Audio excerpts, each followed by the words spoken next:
Assalamualaikum warahmatullahi wabarakatuh. A'udzu billahi minan nari wa min syarril kuffar wa min ghadabil jabbari al-'izzati lillahi wa li rasulihi wal mu'minin. Segala puji bagi Allah yang telah memberikan kesempatan kepada kita untuk terus istiqomah memperdalam ilmu-ilmunya Allah. Salawat dan salam kita haturkan kepada junjungan kita Nabi besar Muhammad SAW. Kita doakan bersama saudara-saudara kita yang hari ini sedang bersiap-siap berangkat naik haji atau sudah berada di perjalanan atau sudah sampai di tanah suci. Kita doakan semoga lancar, sehat selalu, bisa kembali ke tanah kelahirannya. Dan bagi kita semua yang belum dipanggil Allah Subhanahu wa taala, segera dipanggil dan segera ditakdir oleh Allah Subhanahu wa taala menjadi hajjam mabrura wa sa'yam mashkura, dan tentunya ini menjadi impian setiap orang mukmin, setiap orang yang beriman kepada Allah Subhanahu wa taala. Hadirin masyarul muslimin yang dimuliakan Allah Subhanahu wa taala, kita lanjutkan ngaji bersama tafsir Jalalain ini. Kemarin sudah menyelesaikan review tentang surah Al-Anfal. Hari ini kita masuk kepada surah yang baru, surah yang sangat unik, di mana Rasulullah SAW ketika membaca surah ini tidak memulainya dengan bacaan basmalah. Barang siapa, kata Nabi, barang siapa yang memulai sesuatu tanpa didahului dengan bacaan basmalah, fahuwa aqta, ditolak. Tapi khusus yang ini Rasulullah tidak mengajarkan kepada kita membaca ma huwa surah. Surah apa itu? Surah At-Taubah. Nama lain dari surah Taubah artinya surah Bara'ah. Kata lain dari surah Taubah adalah surah Bara'ah. Surah At-Taubah ini diturunkan Allah Subhanahu wa taala di kota Madinah, di Madinah, termasuk ayat madaniyah. Illal ayataini, kecuali dua ayat. Mi'a wa thalathun, ada 130 ayat jumlahnya. Walam tuktab fiha al-basmalah, tidak ditulis di dalam surah Bara'ah ini lafaz basmalah. Yang lain ditulis. Surah khusus surah Taubah ini tidak ditulis basmalah. Li'annahu sallallahu alaihi wasallam lam ya'mur bidzalik. Rasulullah tidak memerintahkannya.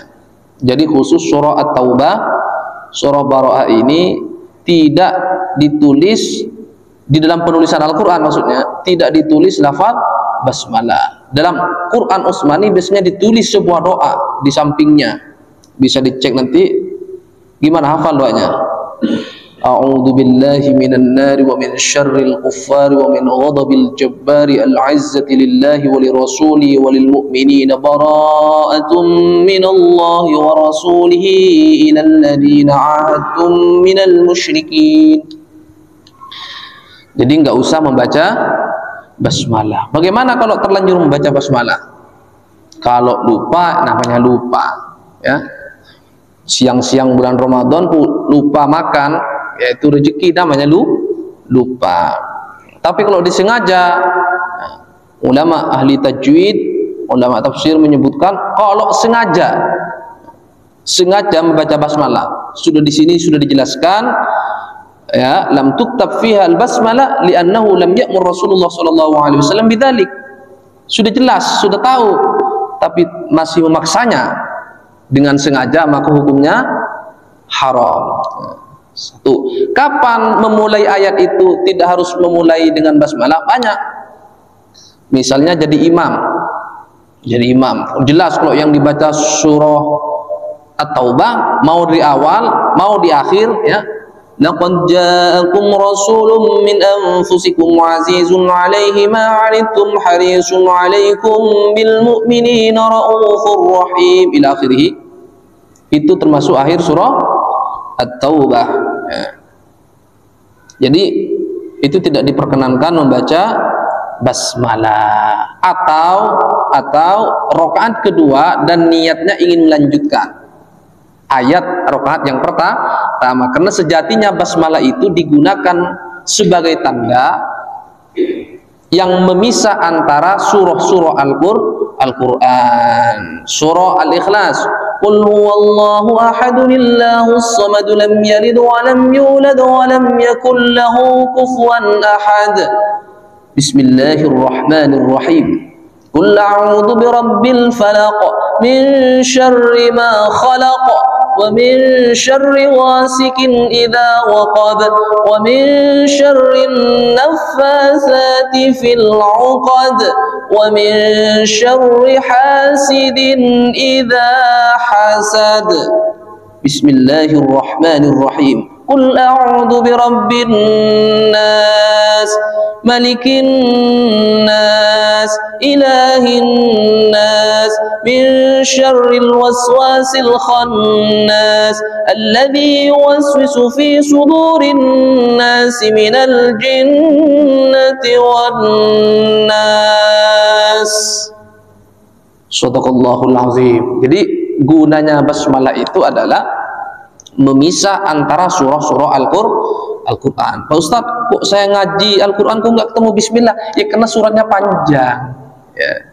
Jadi perpisahan antara surah Al-Baqarah ya dengan surah setelahnya apa? Setelah surah Al-Baqarah, Ali Imran dipisah dengan basmalah. La yukallifullahu nafsan illa wus'aha. Rabbana la tu'akhidna in nasina aw akhtana. Rabbana wa la tahmil 'alaina isran kama hamaltahu 'alal ladina min qablina. Rabbana wa la tuhammilna ma la taqata lana bih. wa'fu 'anna waghfir lana warhamna anta maulana fansurna 'alal qaumil kafirin. Bismillahirrahmanirrahim. Akhir surah Al-Baqarah. Masuk surah Al-Imran.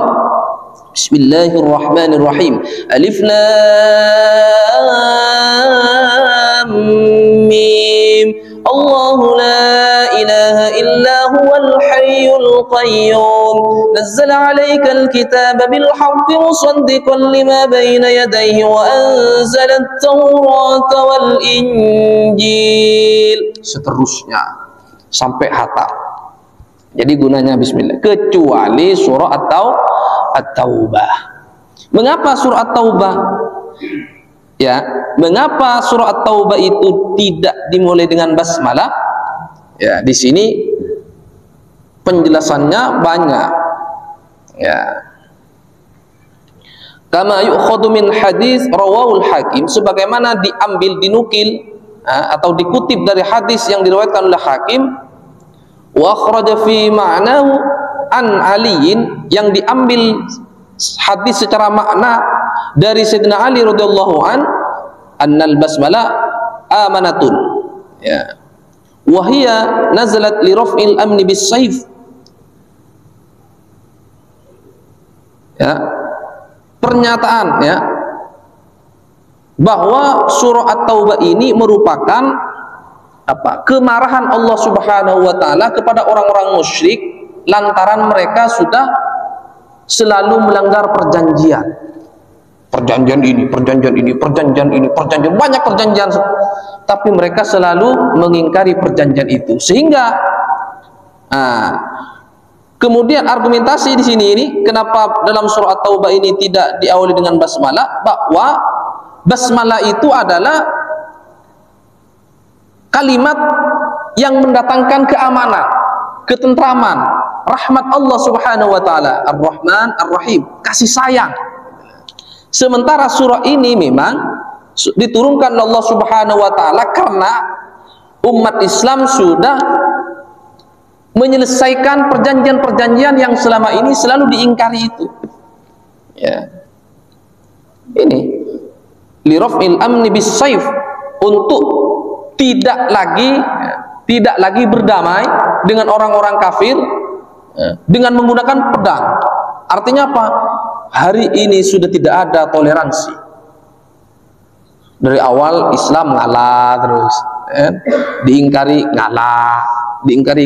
Di saat itulah Allah Subhanahu wa taala tegas, ya, tegas kepada orang-orang kafir dengan menyatakan bara'atum minallahi wa rasuli ilal ladzina ahadtum minal musyrikin. Inilah pernyataan pemutusan hubungan dari Allah dan Rasulnya ilal ladzina ahadtum, kepada orang-orang ahadtum yang melakukan perjanjian denganmu semua, minal musyrikin, dari kalangan orang-orang musyrik. Jadi ayat ini sesungguhnya ayat kemarahan Allah Subhanahu wa ta'ala kepada orang-orang musyrik. Ada argumentasi yang lain, biasanya ulama-ulama ahli tajwid, ya.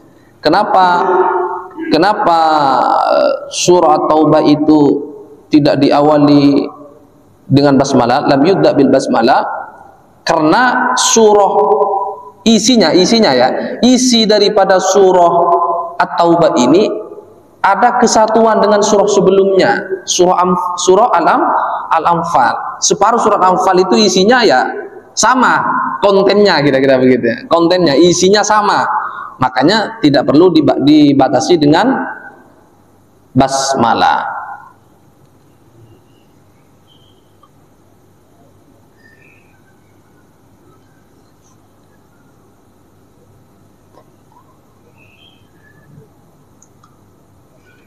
Suara saya habis ya, giliran nih, habis ini masih pindah lagi sekali lagi.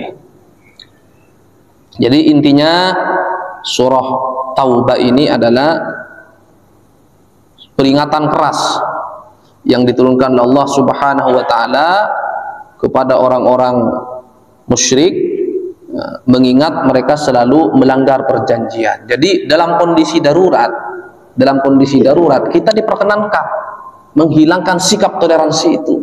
Contoh misalnya di Indonesia, Islam mengajarkan damai, Islam mengajarkan toleransi. Tapi kalau musuh kelewat batas, ya, kita dikecengin, kita dihina, kita direndahkan, yang melawan gak apa-apa.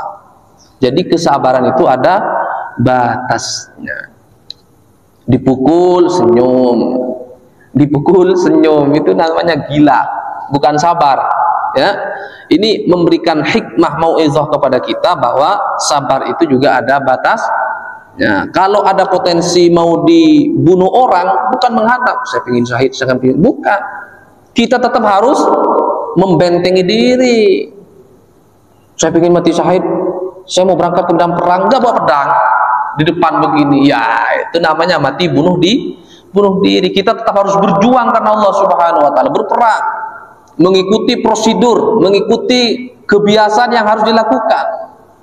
Ya, sudah jelas kalau nggak buka lapak akan kelaparan. Terus tawakal kepada Allah, ya Allah saya pasrah kepada Engkau. Terus pakai doa, Allah Rabbana anzil alaina ma'idatan minas sama, turunkan makanan dari langit ya Allah, gitu. Itu namanya bunuh diri. Kita tetap diajarkan, ya, menggunakan logika sehat kita untuk melakukan sesuatu. Soal keputusannya kita kembalikan kepada Allah Subhanahu wa ta'ala, ya. Kata At-Taubah ini juga memiliki makna pertaubatan. Pertaubatan itu maksudnya yang namanya manusia itu pasti memiliki potensi kesalahan. Nah, sebaik-baiknya manusia itu bukan orang yang dosanya nol. Bukan, nggak mungkin. Hampir, ya nggak mungkin lah, kecuali Rasulullah SAW, ghufira lahu ma taqaddam min dambi. Dosa-dosa sebelumnya dan dosa-dosa yang akan datang sudah dijamin diampuni Allah Subhanahu wa ta'ala. Kalau kita umatnya, nggak ada jaminan. Pasti, nggak usah jauh-jauh, baru keluar dari masjid dosa sudah menghampiri. Nggak usah keluar di masjid, masih di masjid baru selesai sholat dosa sudah menghampiri. hatinya sudah mulai menyalah-nyalakan orang. Baru sholat 2 kali di masjid, tetangganya udah salah semua. Itu dikira nggak dosa, itu dosa.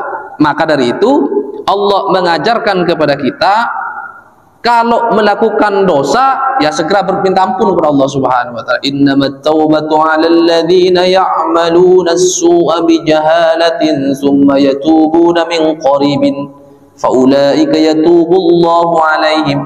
Innamat taubatu, sesungguhnya taubat itu 'alal ladzina ya'maluna as-su'a, bagi orang-orang yang melakukan keburukan, bijahalatin, karena kebodohannya.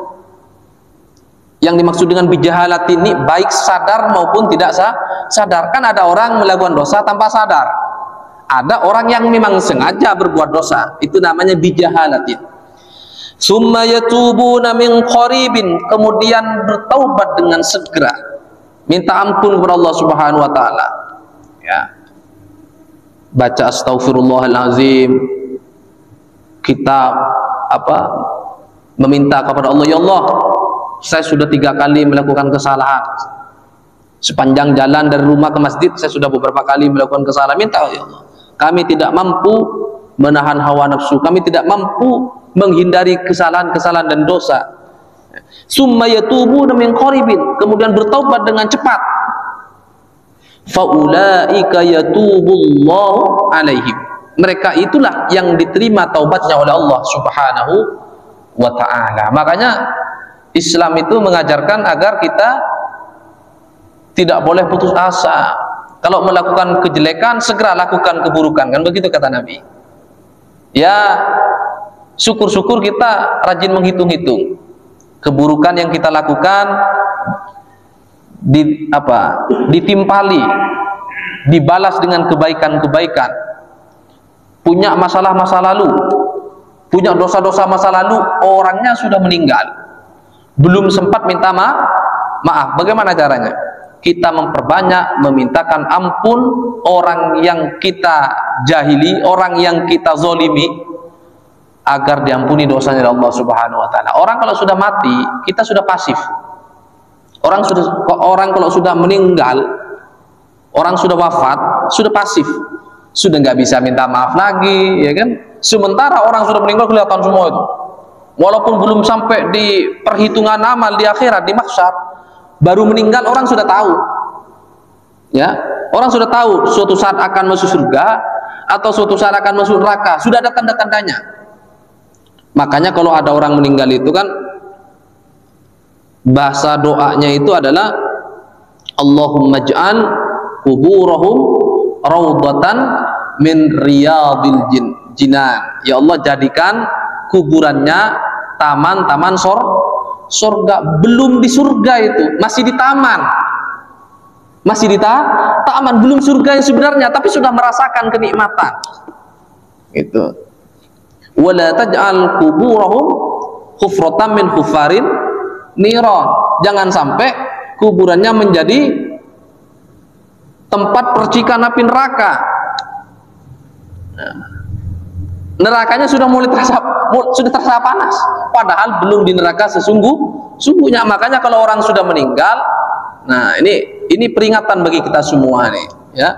Kita tidak pernah tahu kapan ajal itu datang. La yastakhiruna sa'atan wa la yastaqdimun. Tidak akan mundur walaupun sedikit, tidak akan juga dimajukan Allah Subhanahu wa taala. Banyak itu cerita preman-preman karena kecewa hidupnya, saya ingin mati, kok nggak mati-mati, akhirnya dia taubat, ya.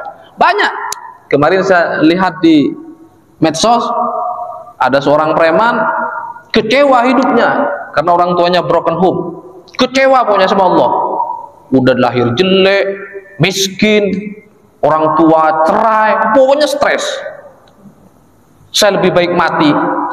Pingin mati, kalau ada kerusuhan terdepan, nggak mati-mati, karena memang belum waktunya mati. Ada orang yang takut mati, makannya aja hati-hati, takut kena bakteri, takut kena ini, steril.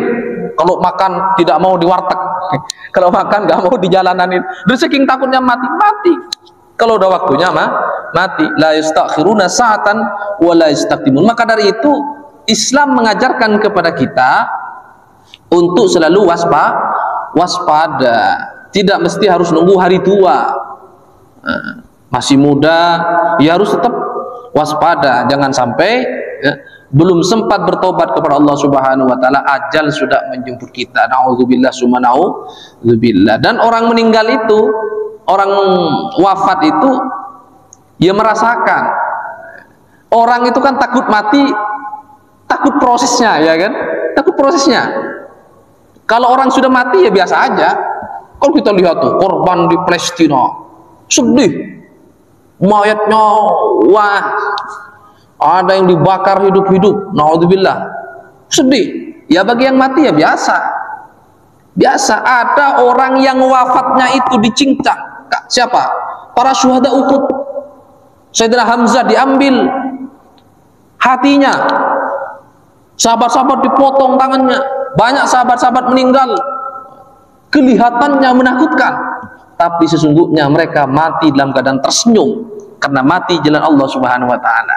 Ada orang matinya mewah, dari saking mewahnya dibeliin peti yang paling mahal, beli kuburannya pun mahal.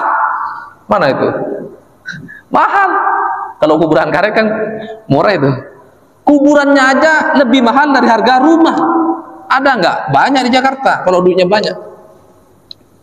Apakah mereka dijamin nyaman dalam kuburan? Gak ada. Alam barzah itu berbeda dengan kuburan. Beda. Alam barzah itu bukan di karet itu. Bukan. Alam barzah itu di alamnya sendiri. Mau matinya dimakan ular, mau matinya dimakan serigala, mayatnya ketemu atau mayatnya sudah hilang. Kayak korban kecelakaan pesawat misalnya. Banyak hilang entah di mana. Dulu ada jemaah haji, naudzubillah ya, ada jemaah haji Indonesia meninggal dulu di Lombok, pesawat Garuda. Untuk menghibur keluarganya, akhirnya simbolis aja dimakamkan di Surabaya, di belakang Masjid Sunan Ampel. Biar keluarganya kalau ada ziarah datang ke sana. Emang di situ ketemu tulangnya? Nggak ada. Paling bekas-bekas besi-besi pesawat. Orang sudah ditinggal laur habis. Tapi kalau niatnya lillahi ta'ala berangkat haji, mereka akan meninggal dalam keadaan tersenyum. Kenapa? Mereka sudah tinggal di raudhatan min riyadil jinan, enak, gak usah ngontrak. Kalau di dunia harus bayar tiap bulan, apalagi hidupnya miskin, ya kan? Nah, kalau di alam barzah, alam yang begitu fair. Di dunia ini kan digambarkan oleh Allah tempat bermain-main saja. Makanya rugi kalau kita itu terlena dengan kehidupan dunia. Sudah waktunya sempit, kesempatannya kecil, ya kan? Perjuangannya berat. Coba banyak, cuman pengen punya rumah, Ustaz. Subuh-subuh harus sudah keluar kerja capek, kerja.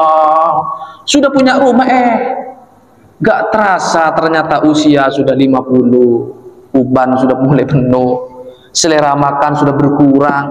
Kita mati-matian kan cari duit dengan harapan mencapai kebahagiaan yang seharusnya kita sudah bahagia, makannya pun sudah nggak bisa. Coba kalau masih muda, mungkin semua sate usus masuk semua, enak makan, padahal duitnya nggak ada. Ketika sudah duitnya banyak, makannya nasi doang, nggak boleh pakai garam, nggak boleh pakai gula, karena penyakit sudah mengancam. Itu menggambarkan bahwa kehidupan dunia ini hanyalah tempat bermain, permainan yang menipu, kata Allah itu. Nah, di akhirat itu hidupnya fair, ya, fair. Kalau kebaikannya banyak, dia akan menemukan kenikmatan dari Allah Subhanahu wa taala. Di akhirat sudah nggak ada orang sakit lagi. Jadi di akhirat tuh nggak ada rumah sakit. Ya, kalau kita diberikan kebahagiaan Allah Subhanahu wa taala, ya enak aja. Nggak ada tidak nyamannya di situ. Dan di akhirat nggak ada orang iri. Itu kok dikasih istana megah, ya Allah, kok saya nggak ada orang iri. Kenapa? Sudah sesuai dengan takarannya. Ya, salahmu di dunia tidak sebaik orang tersebut. Maka hadirin yang dimuliakan Allah Subhanahu wa taala, membaca Al-Quran itu yang paling penting sesungguhnya adalah menghayati isinya. Ya. Membaca itu pahala, membaca itu penting, tapi memahami isinya itu jauh lebih penting. Maka kalau kita sudah bisa membaca Al-Quran, kita harus berjuang satu persatu kita pahami. Nggak mungkin satu Al-Quran, usia sudah lanjut, ya, santri aja yang masih muda, ya, penuh keterbatasan waktunya. Kita pahami, memahami bacaan basmalah. Ketika kita sholat, coba artiin basmalah dulu. Bismillahirrahmanirrahim, dengan menyebut nama Allah, nah, yang maha pengasih lagi maha penyayang. Alhamdulillahi rabbil alamin, segala puji bagi zat Allah semesta. Coba sekali setiap kita melihat alam, membaca Alhamdulillahi rabbil alamin, melihat kenikmatan Alhamdulillahi rabbil alamin, dapat rezeki lebih Alhamdulillahi rabbil alamin. Ar-Rahmanir Rahim, yang maha pengasih maha penyayang. Diingat-ingat artinya apa? Ketika kita mendapatkan kenikmatan, kita merasa bahwa kenikmatan itu satu-satunya pemberian dari Allah. Sama halnya ketika kita mengeluarkan rezeki kita tidak merasa bahwa apa yang kita berikan itu hasil etos kerja. Kalau nggak karena saya, lu nggak bakal makan. Tapi sesungguhnya harta yang kita miliki itu hanya titipan Allah. Maliki yaumiddin, apa artinya? Apa artinya?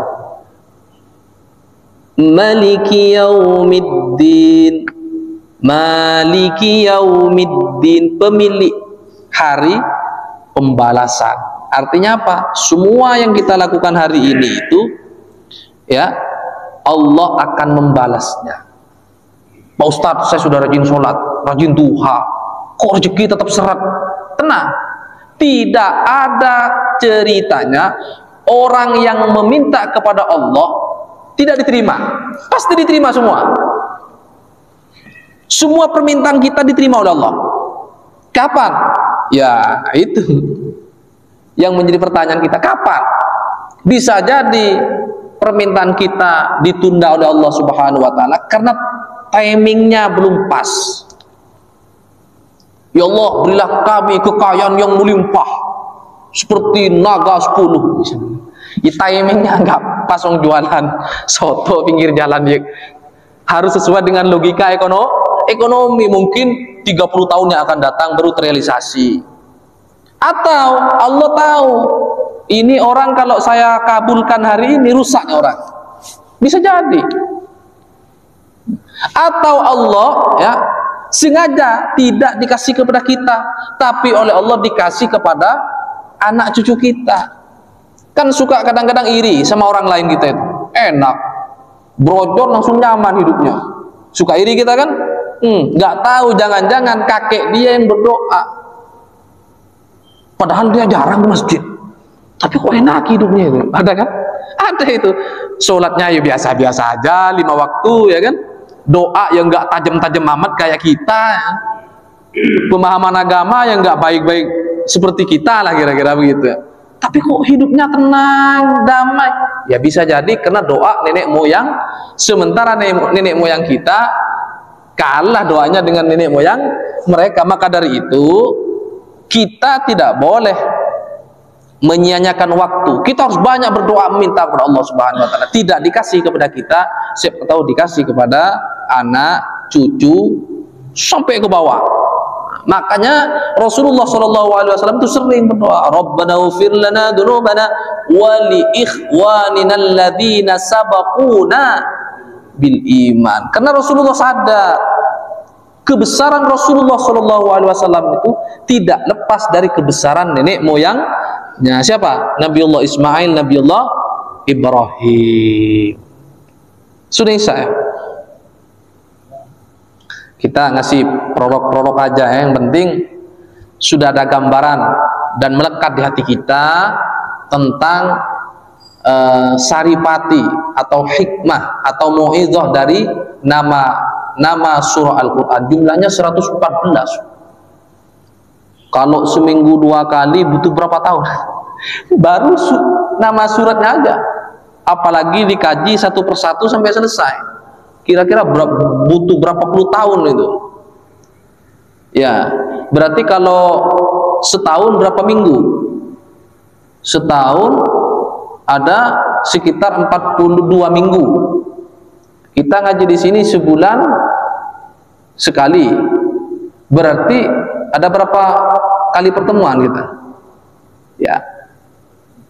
Intinya membahas ya kilat, secara kilat ayat-ayat atau nama surah-surah Al-Quran ini gak cukup hanya 1 tahun, butuh waktu ya. Maka dari itu saya ingin kita memahami satu persatu nanti makna dari surah-surah Al-Quran, walaupun secara ringkas, padat, setidaknya kita sudah mengenalinya ya. Ketika membaca surah Taubah biasanya imam rawan lupa membaca basmalah, nanti disampaikan, Ustadz itu surah At-Taubah. Hadirin yang dimuliakan Allah Subhanahu wa taala,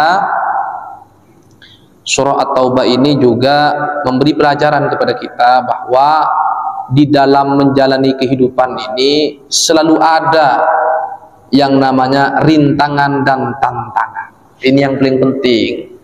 Kadang-kadang kan kita suka protes sama Allah itu. Kita ya, termasuk saya ya, suka protes. Seakan-akan kita mau ngatur Allah. Padahal Allah zat yang maha ngatur. Ana urid, anta urid, wallahu yaf'alu ma. Saya ingin, Anda ingin, tapi Allah melakukan sesuai dengan keinginannya. Sama-sama capek, sama-sama susah, hasilnya pun berbeda. Artinya Allah Subhanahu wa ta'ala menjadikan kehidupan di dunia ini memang tempatnya uji coba. Jadi kalau kita belum sukses, hidup masih ya gitu-gitu aja, ya kita bersabar. Sebagaimana kata Allah, walanabluwannakum bisyai'in minal khaufi. Ini khauf ini yang mendatangkan penyakit ini. Rasa takut, rasa khawatir, cemas, kan, sedih, minal khaufi wal ju', kelaparan itu sudah sunnatullah dari zaman dulu sampai sekarang. Yang namanya orang miskin selalu ada, jomblang hidup ini. Ada yang kaya banget tuh dari timur tuh, kaya itu sepanjang Sudirman itu. Ada nggak warga Tanah Abang? Nggak ada. Jomblang hidup, orang kaya banget, ada yang miskin banget gitu. Itu Allah menguji kita, mau yang kaya mau yang miskin sama-sama mendapatkan ujian dari Allah Subhanahu wa taala. Minal khauf wal ju' wa naqsim minal amwal wal anfus wat thamarat ya. Wa basyiris sabirin, bersabarlah orang-orang yang sabar. Siapa orang yang sabar itu?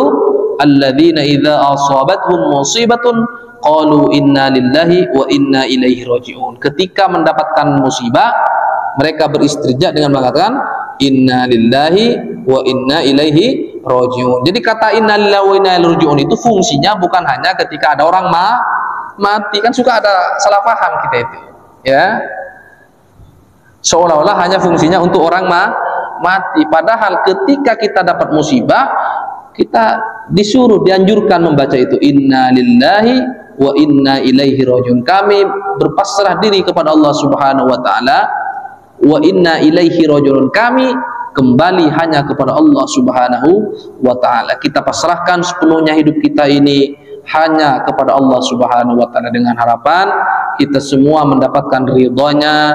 Kita memperbanyak selawat mengharap syafaat Rasulullah SAW dengan harapan nanti kita di akhirat bersama-sama masuk surga Allah Subhanahu wa taala. Mudah-mudahan surganya satu kapling ya Pak ya. Satu komplek. Nah nih ya kan. Di dunia satu komplek, di akhirat satu komplek. Nanti kalau beda komplek gimana Ustaz? Ya udah tinggal silaturahim. Kenapa? Penghuni surga akan saling mengunjungi satu dengan yang lainnya dan mereka saling berbagi cerita. Nah, begitu ya. Cukup.